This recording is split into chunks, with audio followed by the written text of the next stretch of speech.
make a suggestion about the Discourse on Method by Descartes. We're using the Hackett edition here. On page, well, in part 1, in this edition, page 3, he says that he's putting forward this essay, which is to say the book, The Discourse on Method, merely as a story, or if you prefer, as a fable. A little further down on the page, he mentions that the charm of fables awakens the mind. Now, one aspect of this book is its autobiographical aspect. It's the story of his own personal pursuit of knowledge.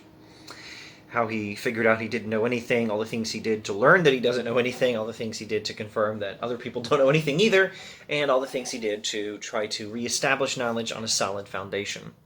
So this is a story, perhaps a fable, that's meant to awaken the mind. It's meant to open the minds of the reader. It's meant to set the reader thinking. Thinking about what?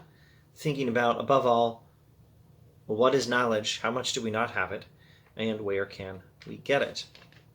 So the autobiographical aspect of the text, I don't see any need to say is false, but it is at any rate rhetorical. It is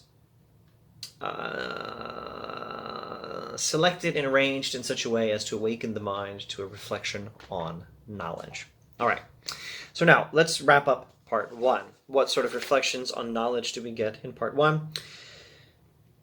He's talked about how everything we think we know is not knowledge. We know basically nothing. We haven't made any progress in centuries of philosophy. Since Socrates, we still have not discovered knowledge. I, like Socrates, am radically aware of what I do not know, and what no one else knows either, but I think we can now finally make some real progress once I find the right method for getting knowledge. That is why, as soon as age permitted me to emerge from the supervision of my teachers, I completely abandoned the study of letters, and resolving to search for no knowledge other than what could be found within myself, or else in the great book of the world, I spent the rest of my youth traveling. And he elaborates on traveling.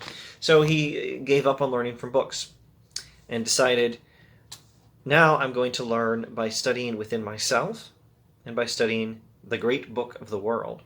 So what is this great book of the world? Well, it's the world. It's human life in the world. He's going to try to learn from human life, he says, or he was in his younger days going to try to learn from human life. So he traveled and observed. I think we probably should actually look at his elaboration. Seeing courts and armies, mingling with people of diverse temperaments and circumstances, gathering various experiences, testing myself in the encounters that fortune offered me, and everywhere engaging in such reflection upon the things that presented themselves that I was able to derive some profit from them. For it seemed to me that I could find much more truth in the reasonings that each person makes concerning matters that are important to him, and whose outcome ought to cost him dearly later on if he is judged badly, than in those reasonings engaged in by a man of letters in his study, which touch on speculations that produce no effect and are no other consequence to him, except perhaps that the more they are removed from common sense, the more pride he will take in them, for he will have to employ that much more wit and ingenuity in attempting to render them plausible. Lots of words here. He had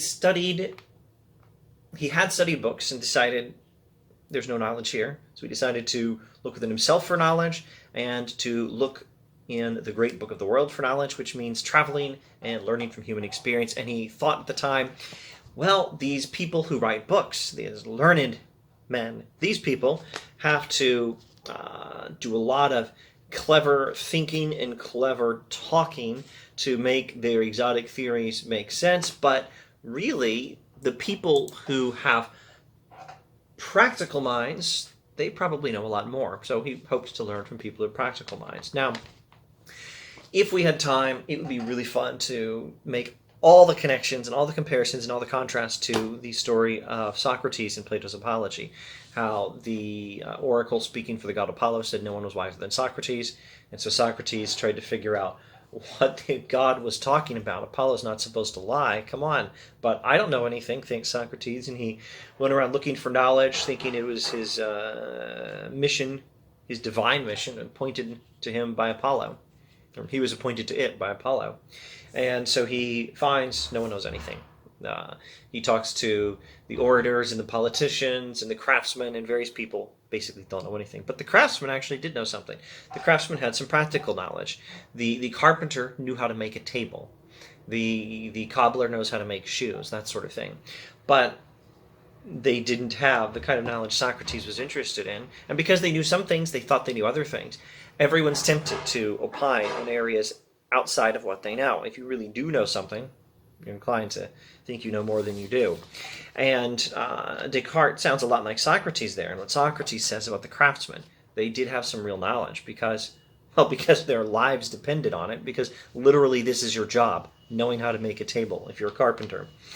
So Socrates found some benefit there, some knowledge there, but found this was again a case of people who thought they knew what they did not know. Carpenter knows how to make a table. He thinks his knowledge of things he actually does know is going to give him some sort of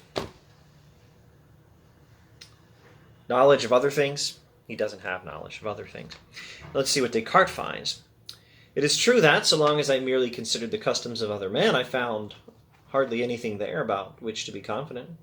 And then I noticed there was about as much diversity as I had previously found among the opinions of philosophers. Well, dang, ordinary people disagree just as much as philosophers. Thus, the greatest profit I derived from this was that, on seeing many things that, although they seem to us very extravagant and ridiculous, do not cease to be commonly accepted and approved among other great peoples. So, I found a lot of customs that seemed outlandish, but they seemed perfectly normal and obvious to other cultures. I learned not to believe anything too firmly, of which I have been persuaded only by example and custom. He learned not to believe anything. Learning from the great book of the world taught him, don't believe anything. At least, more precisely, don't believe anything too firmly. Now, he still believes many things, but he doesn't believe them firmly anymore, because there's a distinction between knowledge and belief. We could talk about this, and I'm sure I have talked about this on this channel, in introducing, I don't know, Linda Zagzebski on Gettier or something. Knowledge is belief that's also true, and that has something else, something to tie belief down to the truth, as Plato presented it in the Meno. Meno is one of Plato's writings. Knowledge is true belief plus evidence, or something along those lines. But you can believe while recognizing you don't have enough knowledge to be sure. And that's what Descartes is doing. I learned not to believe anything too firmly, but it doesn't mean he doesn't believe. I learned not to believe anything too firmly of which I had been persuaded only by example and custom. It's not that he doesn't have belief, it's that he recognizes he doesn't have knowledge. And thus I little by little freed myself from many errors that can darken our natural light and render us less able to listen to reason. And so, in this way, learning not to believe anything too firmly, he did get to a point where he could find which things should not be believed at all, and he got rid of them. So he did actually stop believing some things, but not all things. But after I had spent some years thus studying in the book of the world and in trying to gain some experience, I resolved one day to study within myself, too, and to spend all the powers of my mind in choosing the paths that I should follow. And this I had much more success, it seems to me, than had I never left either my country or my books. So he left his country to study the great book of the world. And as usual, for a guy like Descartes, what else is he going to say? It's not the only thing he's been saying this whole time. He found basically there's a huge lack of knowledge. And now he's going to look for knowledge in the last place where maybe we can find knowledge, within. He's going to look within his own mind and see if he can find knowledge there. And that's what's going to actually work. So this whole part one, if we were going to summarize it in one sentence, could be pretty well summarized just by saying Descartes looked for knowledge everywhere. In books, in travel, in theology, in philosophy, in mathematics, in ethics, in the university, and out of the university, and found basically there's no knowledge anywhere, and so we need to look for it somewhere else, and the next place to look is within our own minds. Let's not make it plural, though, because at least in the early stages of looking for knowledge within the mind, you have to do it by yourself. The first stage of finding knowledge within the mind is I look for knowledge in my own mind.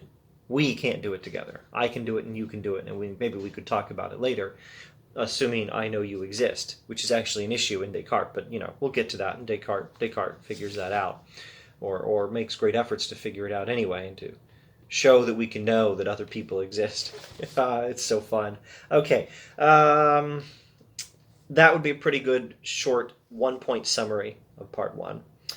But it connects to the other good one-point summary of part one, which may still be the more important one-point summary of part one, and that would be the point that everyone's got reason. which is the power of distinguishing between the true and the false, or of making good judgments. But reason is useless to give us knowledge if we don't use the right method. So as he looks within, in the last place, and turns out the best place, indeed the only place to establish knowledge, as he looks within the mind to find knowledge, that is where he's going to find the method that makes reason work properly. Or maybe I should say, looking within is the method, but we need to look at that in more detail in subsequent videos. Thanks for watching.